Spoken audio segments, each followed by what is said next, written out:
Thanks for joining us today. This is the Strong Lecture Series on the Middle East, and we're very happy to be bringing you another episode today. My name's David Romano. I hold the Strong Chair in Middle East Politics, and at least once a semester, we try to interview an expert on various elements relating to the region. And today we're going to look at Israel's war against Hamas in the Gaza Strip, and specifically the laws of warfare. And it's our great pleasure to have Ilan Berman with us today, who's actually a member of the Associated Faculty of Missouri State University's sister campus in Washington, D.C., the Department of Defense and Strategic Studies. Now, Ilan Berman is also Senior Vice President of the American Foreign Policy Council in Washington, D.C. He's an expert on regional security in the Middle East, Central Asia, and the Russian Federation. He has consulted for the U.S. Central Intelligence Agency, as well as the U.S. Department of State and Defense, and various other organizations. He is the author and editor of numerous books on the Middle East and security issues. Thank you for joining us today, Ilan. Oh, thank you, David. So we're just going to dive right into it. Please. I was hoping you could maybe start us off with a bit of background, like what are the laws of war and where do they come from?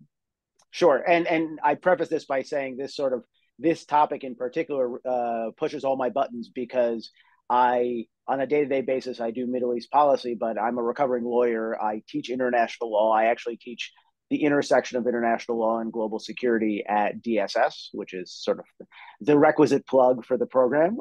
So people should come and sort of take the class. But I think this is a really underserved topic. The way in which the international law is not just a freestanding canon of laws, but also how it intersects with global security trends and how it actually looks in the real world. And so we're sort of seeing this play out in real time. And in the context of what we're going to talk about, I think what we need to think about is we need to think about the fact that international law as it pertains to the law of armed conflict is essentially two things. It's the law leading up to conflict, the jus ad bellum, and then the law that actually governs within conflict. So basically what you're talking about is you're talking about the prerequisites, the preconditions that have to be met in order for you to lawfully get into a fight. And then once you're in a fight, what you're allowed to do and what you're not allowed to do. And this comports very broadly with the Hague Conventions and the Geneva Conventions, right? The Hague Convention sort of set the groundwork for, I mean, they both sort of relate to both, but they set the groundwork for one. The Geneva Convention set the groundwork for the other. But a lot of what we're talking about and a lot of what we're seeing has to do with this canon of law that developed over time. The law of war, I mean, I'm sure all of your viewers, I'm sure all of your listeners, they've heard of just war doctrine, right? And so the modern laws of war, as encapsulated in everything from the Uniform Code of Military Justice to the way foreign militaries fight, they all come from the 7 principles of just war doctrine, right? And we can sort of go through and we can talk about them, but they are this hybridization of both, right? When is it? What do you have to do in order to exhaust all of your alternatives so you can get into war? And then once you're in a fight, who can be part of the fight? Who's outside of the fight? Who should be protected? Who's a legitimate combatant, right? And we've sort of over the centuries we've modernized this, we've expanded it, and that's what we're talking about when we're talking about the laws of war.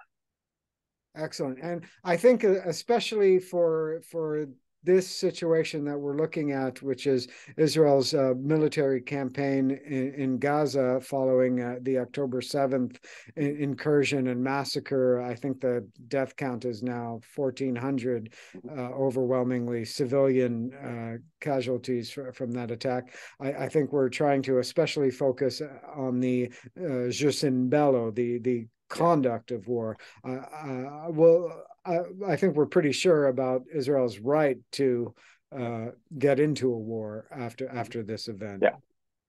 No, I think that's right. And the jus in bello in general, it has a few sort of very recognizable um, features, right? Which all of the viewers, all of the listeners, sort of intuitively understand. We're talking about things like the principle of distinction, right, where you distinguish between targets, who's a combatant and who's not a combatant, who's a civilian and who's a legitimate military target. You're talking about proportionality. You're talking about rules of military necessity. All of this is important because what we're actually talking about here is not the traditional way in which wars were fought, right? Traditionally, up until the 20th century, wars were almost entirely a force on force competition between states, right? And they were somewhat predictable as a result, right? States, it takes time for states to raise armies. It takes time for states to tax citizens so that they can, build more weapons or whatever it is, right? There's a cadence to all this. What we're actually talking about now, and sort of in the latter part of the 20th century and extending into the 21st century, is this sort of hybridization of conflict where on the one hand, you might have a state, but on the other hand, you have a non-state actor, which acts very unpredictably, doesn't, as a general rule, doesn't follow the laws of war. And then it raises all sorts of vexing questions, which is, you're a signatory to the Geneva Conventions. How are you supposed to act? When your adversary flaunts the distinction between civilians and combatants, right? We in the United States encountered this first and foremost with Operation Enduring Freedom, right? The U.S. operation in Afghanistan that followed the terrorist attacks of September 11th, 2001. But it's not a unique phenomenon. We experienced this more recently in the context of the fight against the Islamic State, and the Israelis are experiencing this in real time, which is, they have Hamas terrorists who specifically targeted civilians, specifically flouted the laws of war as we generally understand them. But that now the conversation becomes, how should Israel respond, right? About proportionality, about military necessity, but all these rules don't just go away. So these rules are very important in shaping the Israeli response. Exactly. And I guess we could just segue into what kind of things do militaries do in order to try and abide by the laws of warfare. Like, you have some militaries, I'm thinking Assad's regime dropping barrel bombs on civilian targets. That's obviously intended to just terrorize a whole population. But what does it look like when a state's military forces are attempting to abide by the laws of warfare? Right. And so the caveat here, right, the lawyerly disclaimer is that international law is not self-executing. It depends on the compliance of state, and it depends upon the enforcement of states. So that's actually important, because when you have authoritarian regimes, when you have totalitarian regimes, when you have very violent, brutal regimes like the Assad regime in Syria, and there isn't really a sense on the part of those regimes that there's going to be concrete consequences as a result of their violation of the law of war, that disorder sort of spreads, right? So the Assad regime, the Obama administration grappled with this very extensively during sort of the heyday of the Syrian civil war, because we were seeing all sorts of atrocities on the battlefield. We were seeing the Assad regime flout the laws of war, but there really weren't any practical consequences. Everybody wanted to make Bashar al-Assad and his regime a pariah, but in terms of actual concrete consequences, there was, I would say, less than met the eye, and that was I think a really bad precedent. That as you cycle forward, you have groups like the Islamic State, like Hamas now, that aren't really so concerned about transnational justice, and so they are doing things because of their military expediency, because of ideology, that run counter to the acceptable behavior during wartime that militaries that have actually signed on to these treaties abide by, right? So what you have is you have this disparity in terms of freedom of action. And when you have militaries that are feel bound by these laws, they do things like, distinguish between civilians and combatants. They do things like provide advance warning in civilian areas when there's going to be a military strike. They do things like select, there's a whole, in the military, there's a whole class of people that you could call targeteers, right? They draw out the map, where you bomb, where you invade. Those targets are selected based upon projected casualty counts, right? So again, in the laws of war, there is a principle called collateral damage, right? Collateral damage is unfortunately civilian casualties, but they're not civilian casualties that are created intentionally. They're created unintentionally as a result of lawful military action, right? Because very, very rarely is military action completely sort of without side effects, without sort of downside effects. But the distinction that we're talking about here is that militaries that abide by the law of war, they try to keep collateral damage to a minimum. They try to notify, they try to get civilians to leave. They have protected places, right? Hospitals, schools, international buildings that are sort of placed outside of the scope of combat, right, by international agreement. And parties that don't abide by the laws of war, parties like Hamas, tend to flout those rules, right? So they do things like use human shields. They do things like put command centers in protected buildings to complicate the way the other side is fighting, right? So that you're sort of starting to see that, I think, in a very real sense in how the Israeli military is trying to approach the Gaza Strip. It seems like sometimes an impossible choice to have to make, though, because, like, say, for instance, your enemy target has a commander, some command staff in a building, or a depot of some of their weapons. If you give advance warning, because, say, the top 4 floors of that building are civilian occupied intentionally, and then the bottom floor is the command center or weapons depot. If you send a message that you're going to strike it, well, they're going to empty the command staff from that spot, as well as perhaps their materiel, and then you've got nothing to hit. But at the same time, if you do launch the missile, what's an acceptable civilian casualty count there? Right. No, and that's exactly right. And that's actually a fairly sophisticated process that militaries go through when they do their targeting. What's the projected blast radius? What's the projected casualty count? You can you can see this in how the Israeli military is approaching, for example, the bombing that's happening as we're recording this in the northern Gaza Strip. And the Israeli military has come under pretty significant criticism for bombing civilian buildings and what have you.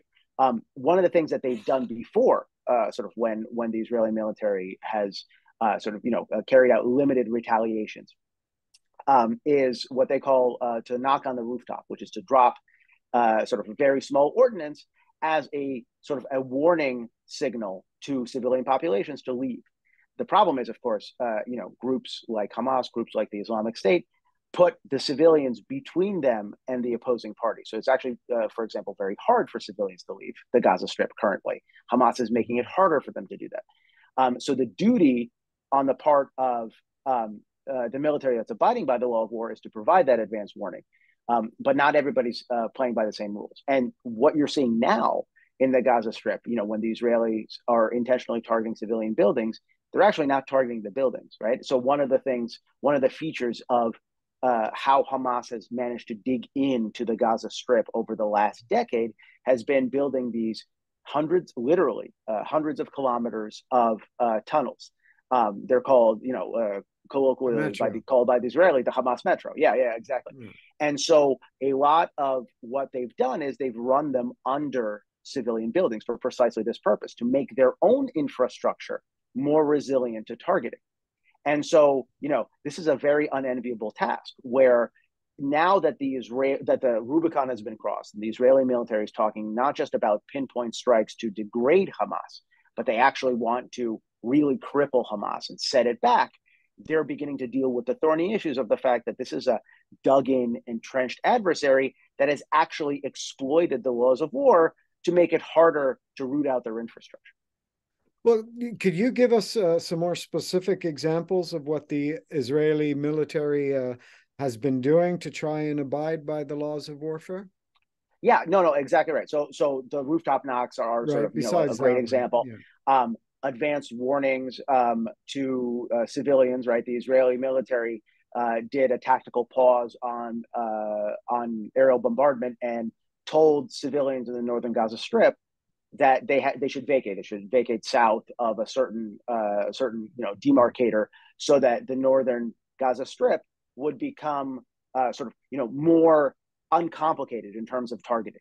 The problem is, right, when Israel communicates with the civilians in Gaza, the fighters of Hamas also hear this, right? So the adversary also gets a vote. So if the civilians are not allowed to leave, if they make it, they make the roads impassable, or they punish civilians that want to leave, this keeps the civilians in the mix, right? But militaries, like the Israeli militaries that want to abide as much as they can, right? This is an imperfect science, but as much as they can by the laws of war, they do things like advance notice. They do things like military proportionality, right? So you don't drop an atomic bomb on a watchtower, right? Is the quintessential example.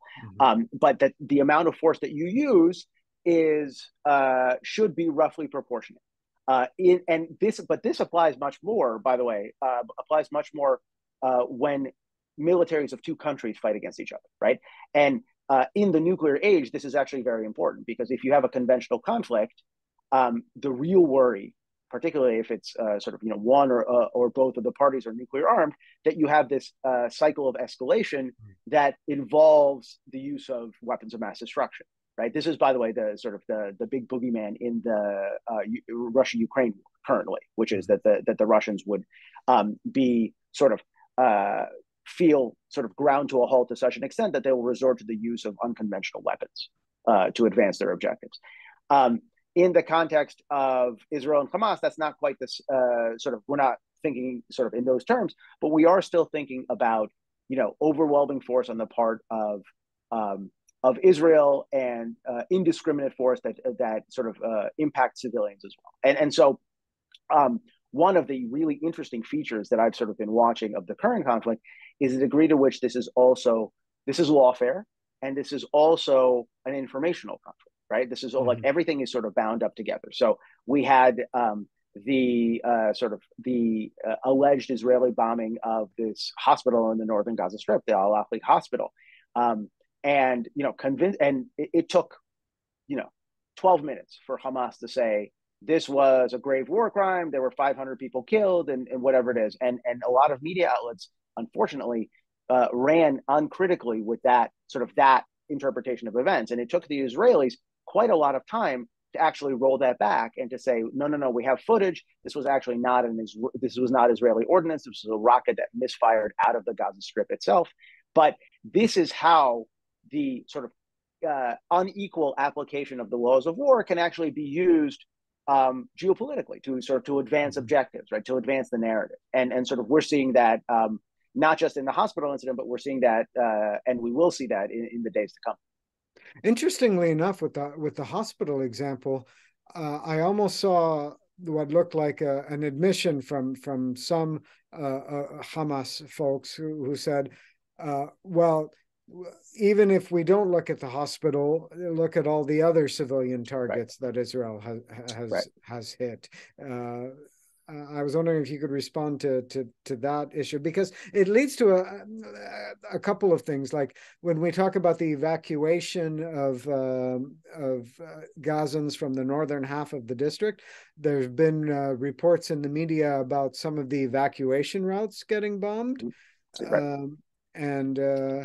and so those are all, I think, things we have to evaluate, right? Oh, for sure. And as I said, that there's been no conflict in which a military is totally blameless, in the sense that, try as they might to abide by the laws of war, accidents are made, right? So we, the United States, famously, miscued on intelligence and bombed instead of Islamic extremists in Afghanistan, bombed, a wedding party or, whatever it is. So unfortunately, these things happen. The question is intentionality, right? To me, the most important thing is intentionality. So when Hamas says Israel bombed a civilian building, they're correct. But when Israel says we bombed the civilian building because there is a tunnel used by Hamas under it, right? That's really relevant context. And so this is what we have today in this crisis in particular is we have a much more media saturated environment, right? So these narratives and these claims and counterclaims and these explanations become enormously important because, 50 years ago, 60 years ago, we would have this as a post-mortem. We would have a discussion about militaries that, did they generally abide by the laws of war? Did they not? Now this is all sort of unfolding in real time, and that context and the actual behavior and intentionality of the participants becomes really important. Are there some things about Gaza in particular that are unique that viewers should understand in terms of unique in terms of making it especially difficult to abide by the laws of warfare? Well, so yes and no. I mean, Gaza is a very densely populated area. Gaza is, has very often been referred to as an open air prison for a whole host of reasons. I don't think that's a correct depiction, in particular because infrastructure in the south is very built up, and there's plenty of people who are living very comfortably. But in terms of warfare, it is a challenging environment because it looks an awful lot like what our military experienced in places like Fallujah in Iraq, where you have militants that are entrenched in civilian populations. It's very hard to dislodge them. It almost necessitates this very manpower intensive house to house hunt to look at infrastructure, to look at command centers. And so this is one of the wishes of the Israeli military is to try to separate Hamas from the civilian population.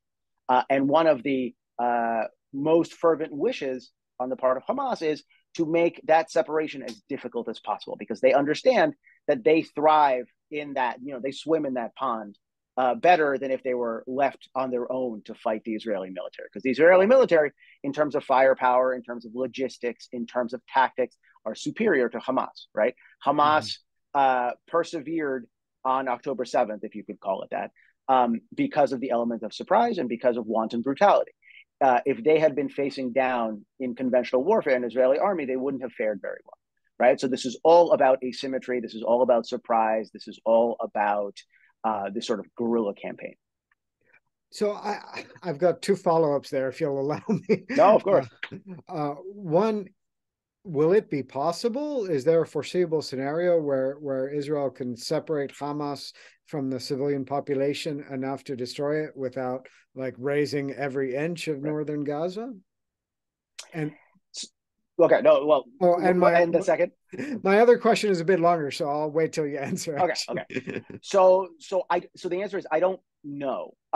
It's very hard, and Hamas. Remember, Hamas has been, the de facto government of the Gaza Strip, and it's not its rule, but it's misrule, right? Because Gazans haven't particularly thrived under Hamas rule over the last dozen years or so, has really allowed them to entrench in a very meaningful way. So this becomes not just it's a difficult chore to separate Hamas from the Gaza Strip, but it also becomes an administration problem, right? So the thing that everybody should be thinking about, and the thing that Israeli policy planners are thinking about is, okay, let's assume that we're even mostly successful. Let's assume that we erode and degrade Hamas infrastructure and the corpus of Hamas fighters.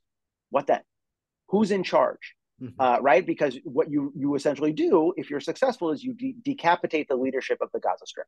Do you hand administration back to the Palestinian Authority as existed before 2007?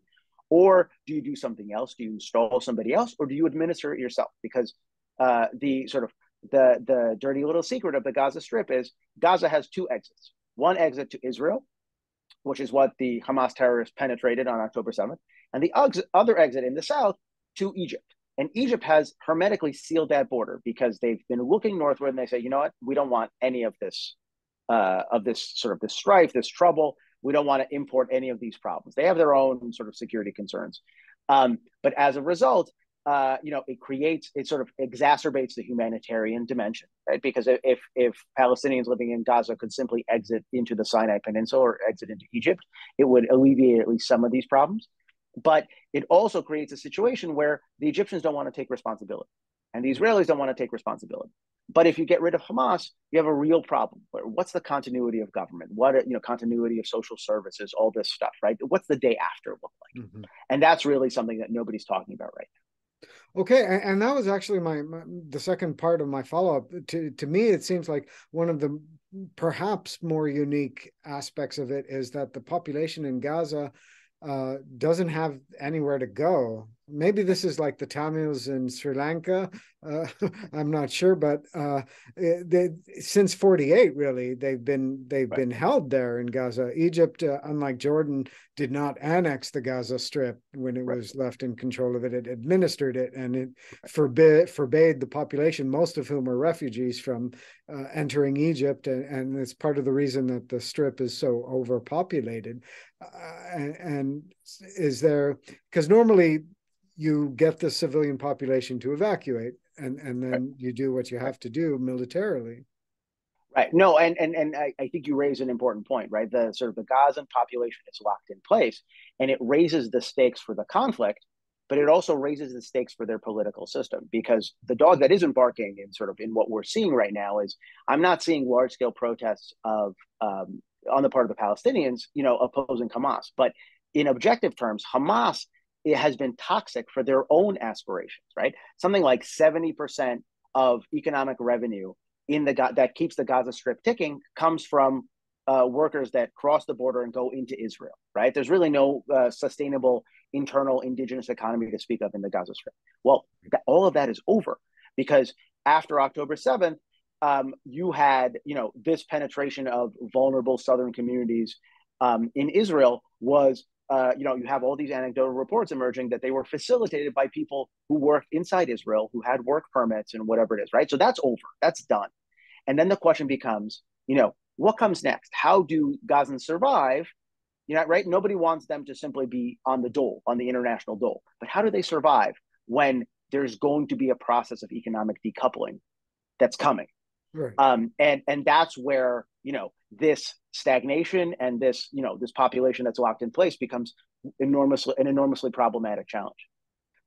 In any other conflict in the world, the population would, those who want to leave at least, would be resettled somewhere and Right. allowed to become citizens somewhere else and start productive lives. And here it seems, with the creation of a special UN agency only for Palestinian refugees that keeps like the next 20 generations with That's right. refugee status, unlike any other group in the world, it seems like we're condemning these people to a false hope of a return that doesn't look like it's ever going to Right. happen. How long can the international community keep them on UNRWA, UNRWA's dole, Yeah. and in perpetual stasis, and as a sore that keeps reopening the conflict, right? Right. No, no, no, that's exactly right. And I'm delighted that you brought it up, because I find the UN Refugee Works Administration to be right. It's a Palestinian only agency, right? There's no other international community of refugees that receives this sort of a dedicated agency Right. on the Everyone part. else falls under Right. UNHCR. If Right. they're Exactly. Kurdish, if they're Tamil, if they're Sikh, or you name it. And it's been so counterproductive, and critics of sort of the UN approach to the Palestinians, like myself, have always been commenting that what you're actually doing is you're preventing these people from integrating into the societies where they move, right? So, a Right. great example is Jordan, right? The country of Jordan, right? Previously Transjordan, 70% Palestinian, and yet you have tremendous inequality. You still have refugee camps in Jordan.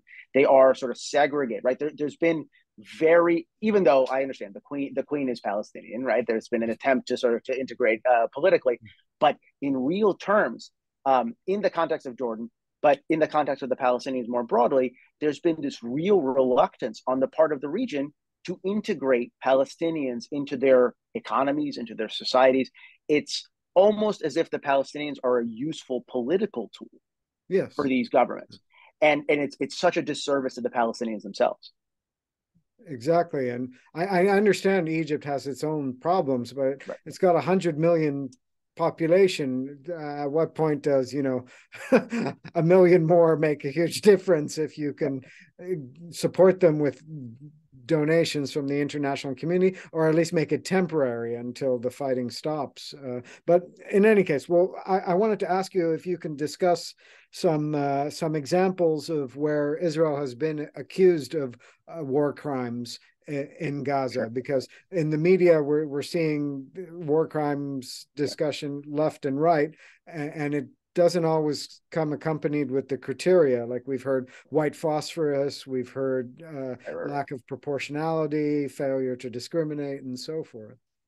Right. Well, and it's interesting because all of these allegations are intimately connected to those optics, right? The optics of what we're seeing on television, what we're seeing, and what's actively being broadcast by channels, including channels like Al Jazeera out of Qatar, which are, I mean, I think they would admit themselves that they are partisan in this conflict. They're not impartial reporters. They have an opinion, they have a view, and so what this does is it very naturally shades the way the reporting is being done.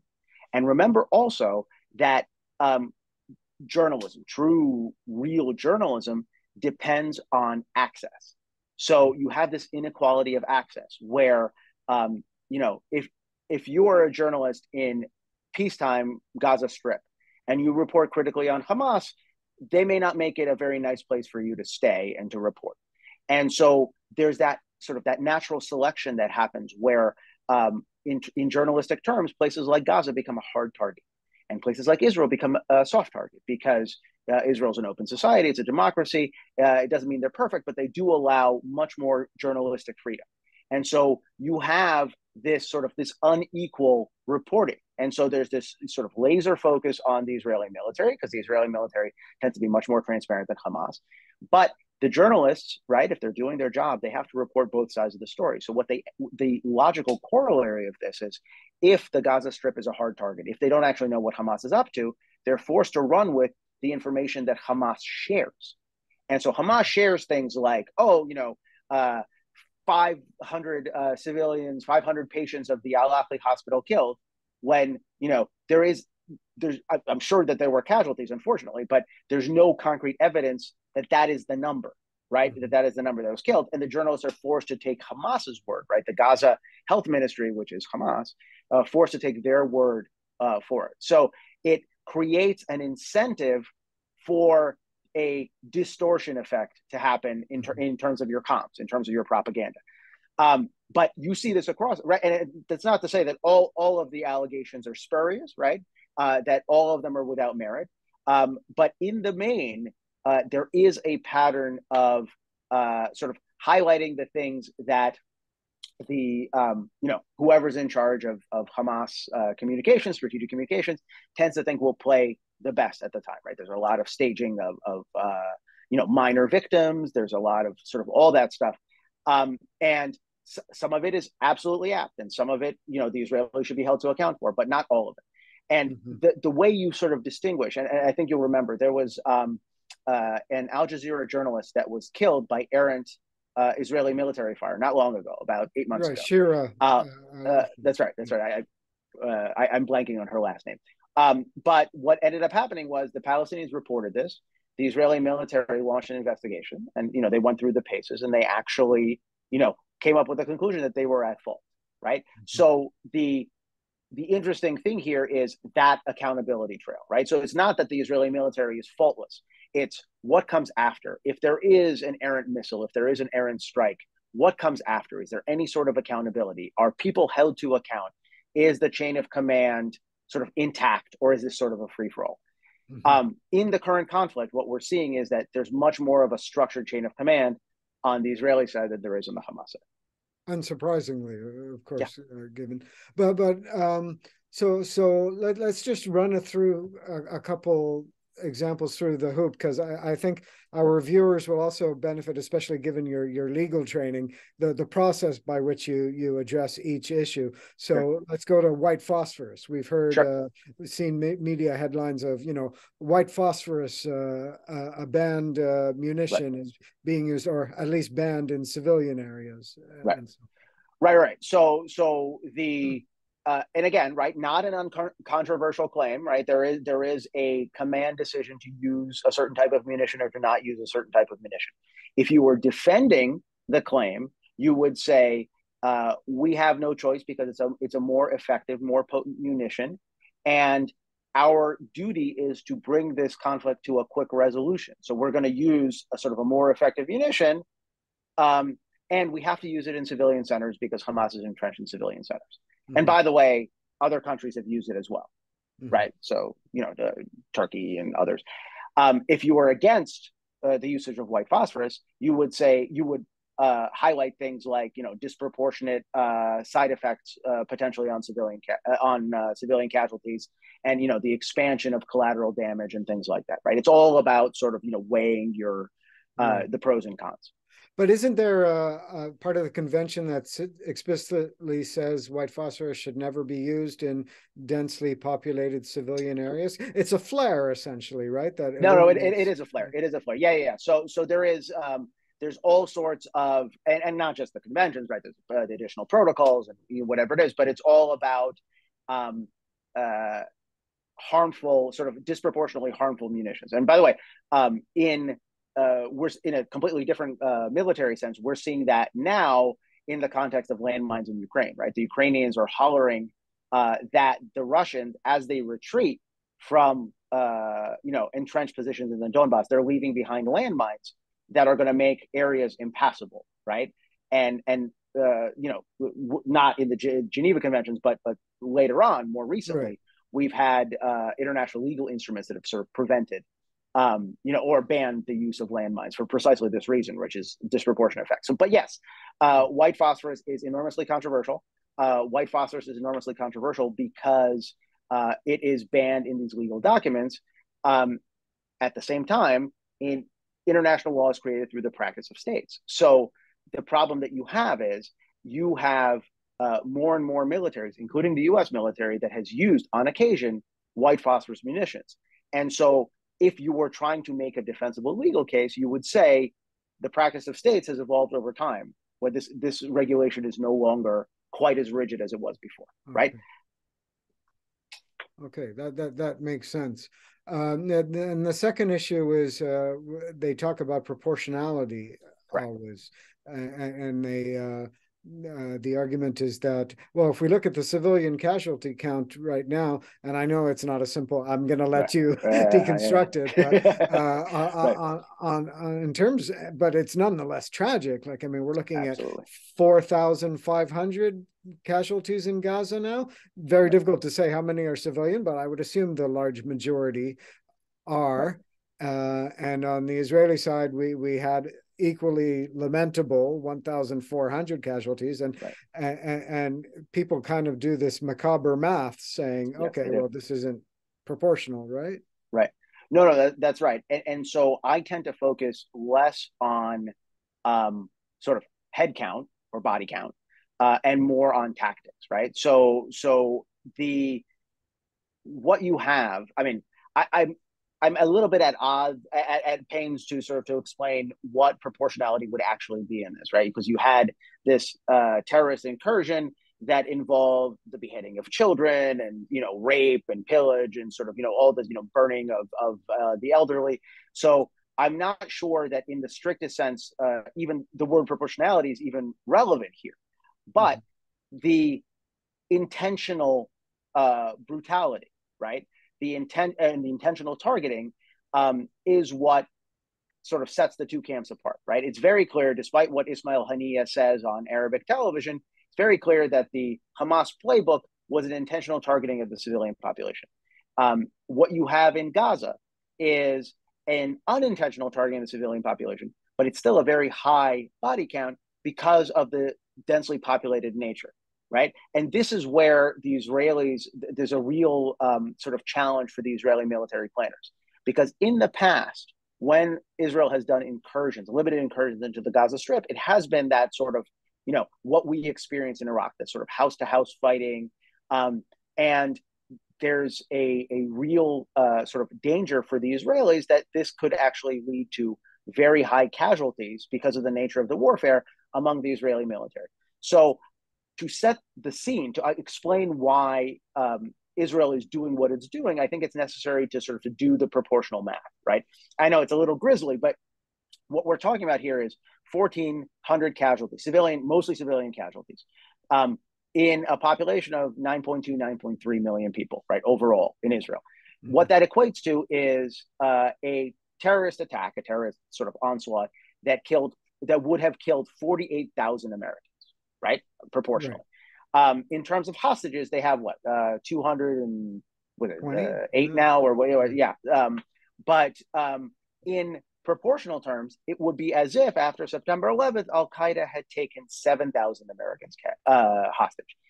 And so all of these numbers are relevant because they shape the decision making of the political leaders as in Israel as they're thinking about what to do, right? Right. So there's an aerial campaign because they're nervous because they've already lost a lot of people and they don't want to do or they want to hold off for as long as possible the house to house fighting that's likely to incur additional casualties, right? It's probably inevitable, right? But Right. one of the reasons why it's being delayed is because they want to make sure that their ducks are in a row and they want to give, this breathing room for any civilians that can get out to make that job a little bit easier.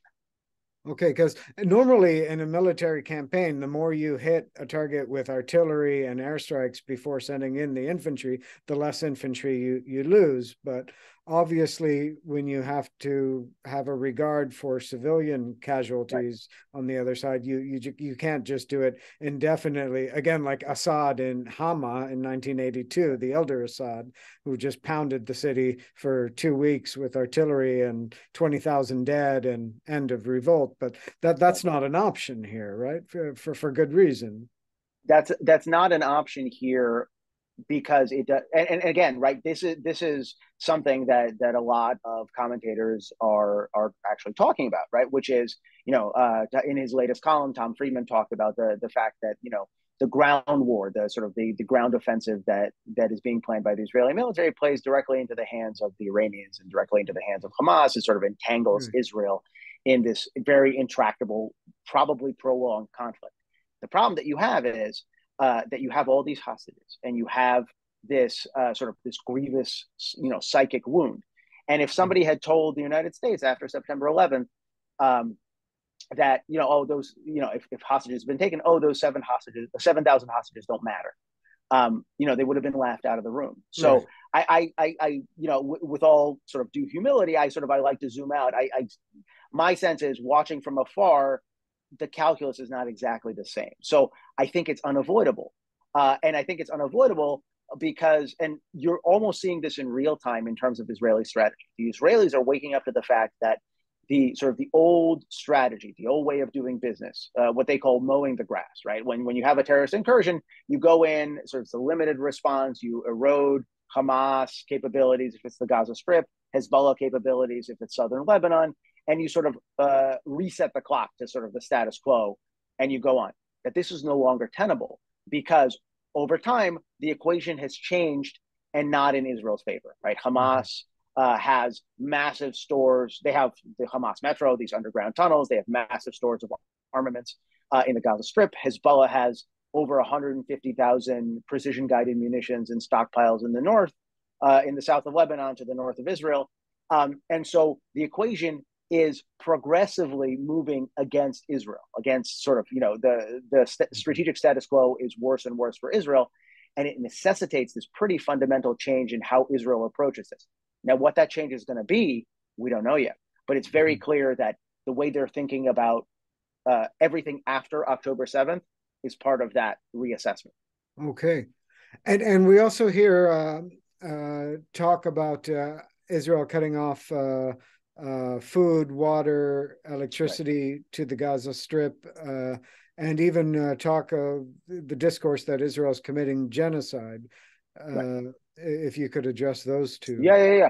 No. I mean, it's the supplying of food and electricity and water, right? The truth, like with most things, sort of falls in the middle, right? The Mm-hmm. Israelis say, and I think completely reasonably, if they consider themselves to be in a state of war, in what conflict does one side, while they're fighting, provide aid and comfort to the other side, right? Mm-hmm. But at the same time, there is a humanitarian crisis that needs to be filled. So I think, really, to me, the operative question here is, and the U.S. The Biden administration has begun to address this, but is how international parties can step in, right? So the traditional interpretation of humanitarian intervention, right? And we've seen this over the course of the latter half of the 20th century.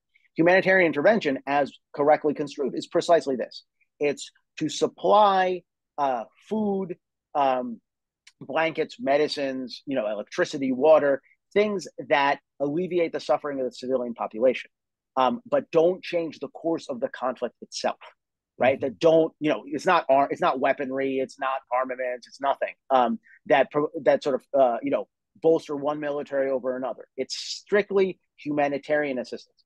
So the real calls here is that there should be third parties, right? The U.S. has begun to do this.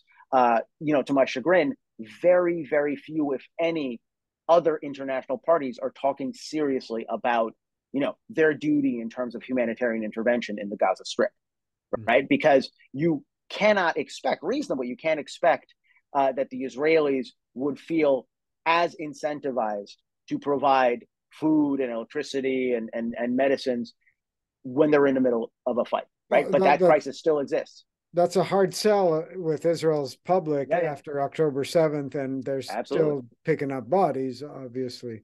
But Israel still has to allow room for third parties to deliver that aid. It can't create a real, in olden times, the real siege was, you blocked every exit Right. and you didn't let anyone else come in either until the enemy either surrendered Right. or they all died of thirst or starvation. Well, right. And to be clear, this is not that, right? Right. This is not that.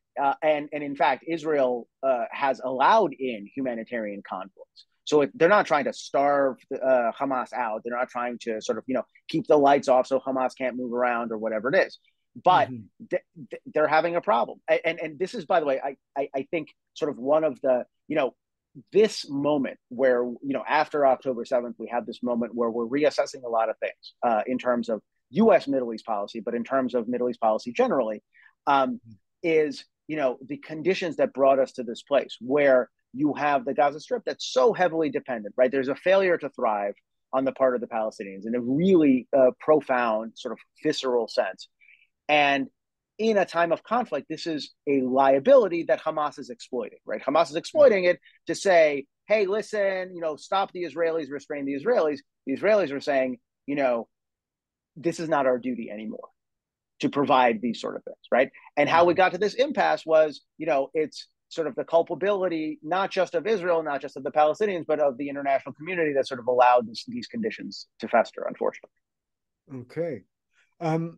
How do you think Israel's various campaigns, but especially the one we're seeing develop now, compare to other militaries and operations they conducted in heavily, densely populated Right. areas? Well, what you're seeing now is, I mean, it's almost apples to apples. It's not apples to oranges because most of their recent campaigns have been in the Gaza Strip, have been against Hamas, but they've all been limited, targeted operations. It's been that mowing of the grass, right? Which is, rocket strikes or missile attacks, limited terrorist incursion. That leads to an Israeli retaliation that is time limited, that is limited in scope. They eliminate militants or they go after stockpiles or whatever it is. But there's never been before a sense that you are going to root out Hamas root and branch, right? And in fact, a lot of the criticism of the government, right? Because remember that in Israel, over the last 14 years, it's been mostly continuity rather than change. It's been mostly Prime Minister Netanyahu, right, with sort of very brief interregnums, has been that he has allowed this state of affairs to fester, that you've essentially sort of been breaking off branches, you haven't rooted out the tree. And so now, all of a sudden, you are thinking about a very, very heavy lift in strategic terms, right? It's not just this tactical operation. It's this strategic operation to really reset the political system of the Gaza Strip.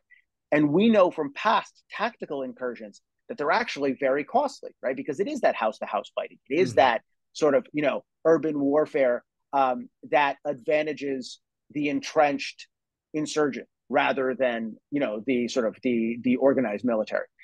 And now the Israelis are about to do this on a much, much larger scale. So, I think we have to wait and see, but I think, this is going to be a hard slog. Sure. And how would you compare it to, say, the Americans in Fallujah or the Russians in Grozny Right. or any similar, if you think they're similar enough to compare?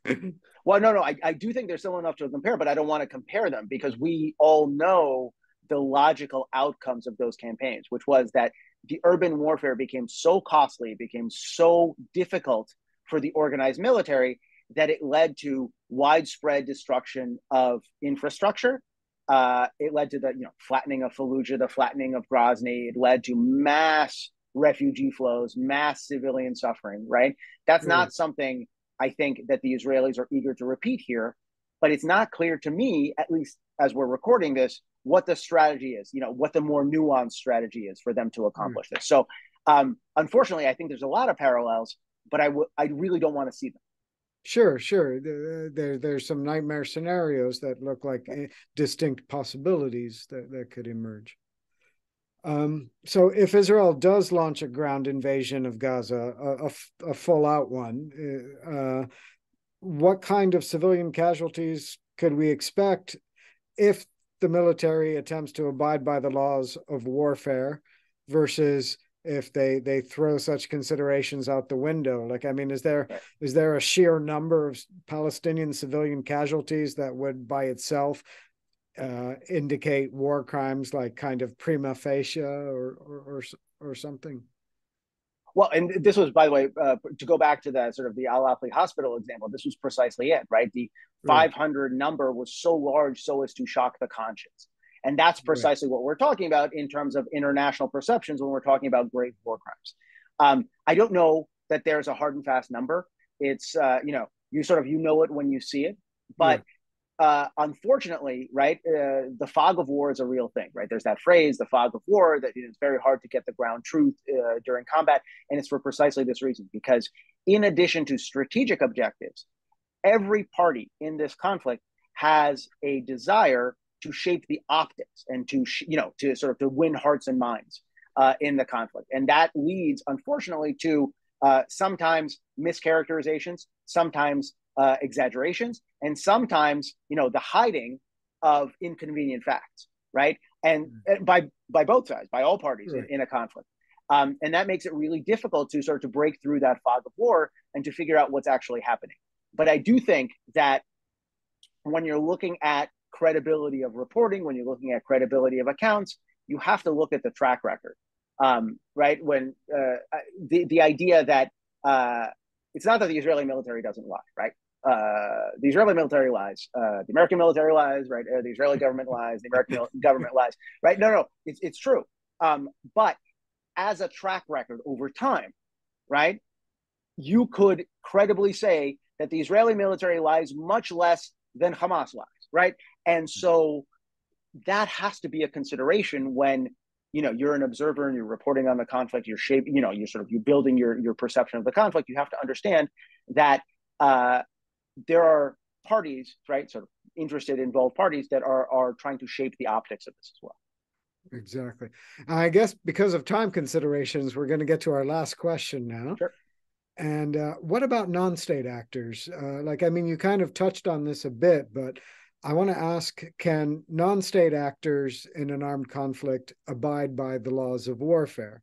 I'm thinking here about Kurdish rebel groups, Right. Right. the ones in Iran and Iraq, for instance. In all the decades they were fighting the regimes there, they never targeted civilians, and even the PKK, the Kurdistan Workers Party in Turkey, claims to, at least nowadays, limit its targets to military and police forces. So, in contrast, we've got the Palestinian armed groups, and not just Hamas and Islamic Jihad, but some secular ones as Oh well, no, absolutely, yeah. that seem to target Israeli civilians randomly and do not disavow the attacks. They claim that that there are no Israeli civilians. So I was wondering if you could address that Right. issue. No. Okay. So there's two things here, and I actually think they're very important. So the first is the tension between, and again, it's not exclusively Islamism, but in this context, we're talking about Islamism and democracy, right? And Islamism, right, in the broad political spectrum of what we're talking about, Hamas is on that continuum like Al-Qaeda is on that continuum, like the Islamic State is on that continuum. Not in exactly the same place, but what you have, right, the truism is that Islamist groups generally are opposed to democracy. And they talk about this in their doctrinal writings. They talk about this in how they think about conflict. And the reason they are is because in a participatory democracy, citizens are, they vote. Policies are enacted as a result of citizen response. And so citizens are responsible for the decisions of their government. So when Hamas talks about the fact that there's no Israeli civilians, this is what they're talking about, right? Mm-hmm. And so they do this convoluted sort of mental jujitsu where they say, well, Israeli babies are going to grow up to be soldiers, and therefore they're legitimate targets, right? Now, you and I would say that is absolutely, sort of a distortion of the fact, but they do it, and this is a sort of an active intellectual process that they do. The second is the distinction between terrorist groups and self-determination movements, right? So in the latter half, right, post in the decolonization period, right, 60s and 70s in Africa and Latin America, and sort of mostly Africa, not Latin America. What you saw was the rise of extremist groups and the rise of a qualitatively different kind of group, right? And self-determination movements, right? The way I would sort of slice and dice it is terrorist groups want to overturn the whole table. Self-determination groups want a separate piece that doesn't jeopardize the larger whole, right? So, for example, the People's Republic of China says Tibetans are terrorists. But if you look at what they're actually saying, they want an independent Tibetan homeland. It doesn't actually hurt China, rump China in any way. It doesn't jeopardize the hold of the People's Republic of China. So they are more accurately perceived as a self-determination movement, right, in terms of their objectives, but also in terms of their tactics. If you style yourself as a government in waiting, you have to act like one. So if you're acting like one, it means also abiding by the laws of war. Mm-hmm. And this, to me, is a really important determinant, because that's really what separates the wheat from the chaff. When Kurdish groups, when the Tibetans, when whoever it is, when they're fighting against a stronger, more well-resourced and more legitimate power, the way they conduct themselves on the battlefield tells you everything you need to know about whether their cause is just, right? Whether they want to overthrow the table or they want a seat at the table, right? And that, to me, is, I think, a very important metric. And Hamas, in this context, very much wants to overturn the table. They're not trying to create, what people in the West are rallying about, right? This is not precisely what Hamas wants. Hamas wants a different, much more militant, much more violent and bloody resolution, right? They want to sort of overthrow the whole thing. So they are not a self-determination group. They're a terrorist group, because what they want and the actual state in being, which is Israel, coexisting together is not compatible. Okay. And so then I guess some of what you said brought me back to the Oslo peace process in the 90s, wherein Fatah, the lead component of the PLO, agreed to forswear the armed struggle and recognize Israel, and then Israel recognized Fatah as the PLO as the sole legitimate representative of the Palestinians. But then with the outbreak of the Second Intifada in 2000, we had the Al-Aqsa Martyrs Brigade, which was actually a secular group, technically, of the Fatah, which engaged in suicide bombings against civilians. So what happened there? Well, right. And so this is, I think, a very important point, because it is possible to migrate from one designation to another, right? Groups can change their tactics over time. A great example is Hezbollah, right? Hezbollah, Shiite militia founded by Iran in 1982, was a sort of, as we would conceive of it now, was a terrorist group. For much of its history, there was a time, right, after the sort of Israeli withdrawal from Lebanon, where Hezbollah confined their terrorist attacks, or their attacks, only on Israeli military installations and personnel, right? That was Hezbollah acting like an opposing force, right? They weren't targeting civilians. And you couldn't call that terrorist, because that's guerrilla war. Right. That's guerrilla war. But then they reverted back to type. So what you saw in the context of Fatah and the Al-Aqsa Martyrs Brigade was that same sort of devolution, where they had a sort of a principle of distinction that applied and that they applied, and over time it got eroded. And that's, by the way, that's a world of difference between what Hamas has. Hamas has no principle of distinction. And so, these are not, I think it's easy, it's a little bit simplistic to talk about them sort of as interchangeable, because they're not interchangeable, right? They're, that tells you everything you need to know. One of the reasons why the international community decided, held its nose and decided to do business with Fatah, in addition to Fatah being the most legitimate representative of the Palestinians, was also that, because at least for a time, Fatah seemed to be prepared to to become a government in waiting, to take on these tasks. Over time, however, as we've seen, the idea of earned statehood, right? Because the Oslo Accords are sort of the core idea is earned statehood, that the Palestinians would, through international recognition and through aid, would be steered into acting a certain way, and over time, statehood would accrue, international recognition would accrue. That hasn't really happened. The international recognition has steadily accrued, but you haven't seen this positive progress on transparency of institutions, anti-corruption, sort of all this stuff, all the stuff that the framers of the Oslo Accords back in the early 90s were really counting on. It's interesting because that in its purest distillation, Islamist groups like Hamas shouldn't actually be in this business at all. One of the interesting vignettes, which I think tell you everything you need to know, is that Hamas, after it unexpectedly won the elections in, when was it? Late 2007 in the Gaza Strip, and became the ruling party, right? Sort of it outmatched, there's a civil war, it outmatched the Palestinian Authority. The first letter they got was from the man who was then the number 2 of Al-Qaeda, Ayman al-Zawahiri, who then, after bin Laden's death, became the leader of Al-Qaeda. And it wasn't a letter of congratulation, it was a letter of admonition, in which Zawahiri said, you should remain true to the struggle. Things like sanitation and social services, and I'm obviously paraphrasing, but sanitation and social services are sort of, side roads, are deviations from the true path, right? So Al-Qaeda understood that the idea of governance had a tempering effect, because you had populations that you had to administer, that you had to sort of, ostensibly that their welfare was your concern. And this was precisely the dynamic that we hoped would kick in with regard to the Oslo Accords. In the context of the Palestinian Authority, it's left much to be desired, but in the Gaza Strip, it really hasn't kicked in at all. At all. Which is just one more element of the depressing story of the Gaza Strip for everyone. Right. But on that note, I'm afraid we're out of time now.